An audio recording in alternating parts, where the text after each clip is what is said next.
ការបង្ក្រាបបទល្មើសនៃគ្រឿងសម្អាងខ្លាំងៗនេះចាហើយយើងមានព័ត៌មានមួយទៀតដែរចាក្នុង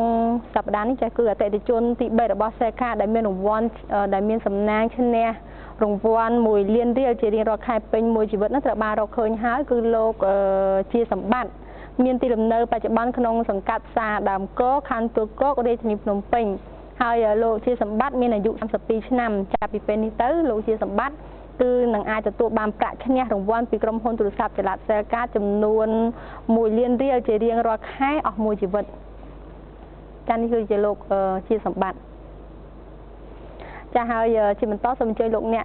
ស្ដាប់ប្រសាសន៍របស់លោកជាសម្បត្តិថាគាត់មានចំណាប់អារម្មណ៍និងអារម្មណ៍រំភើបយ៉ាងណាក្នុងការឈ្នះរង្វាន់នេះចាខ្ញុំបាទឈ្មោះជាសម្បត្តិអាយុ32ឆ្នាំរស់នៅសង្កាត់ផ្សារដើមគោខណ្ឌទួលគោករាជធានីភ្នំពេញខ្ញុំបាទបានឈ្នះទឹកប្រាក់1 លានរៀលពីសេខាតជារៀងរាល់ខែពេញមួយជីវិតពិតប្រាកដមែនខ្ញុំសូមប្រាប់អតិថិជនបើចង់ឈ្នះរង្វាន់ដូចខ្ញុំបាទសូមបញ្ចូលទឹកប្រាក់ជារៀងរាល់ថ្ងៃនឹងអាចឈ្នះរង្វាន់ដូចខ្ញុំបាទពីក្រុមហ៊ុន Movitel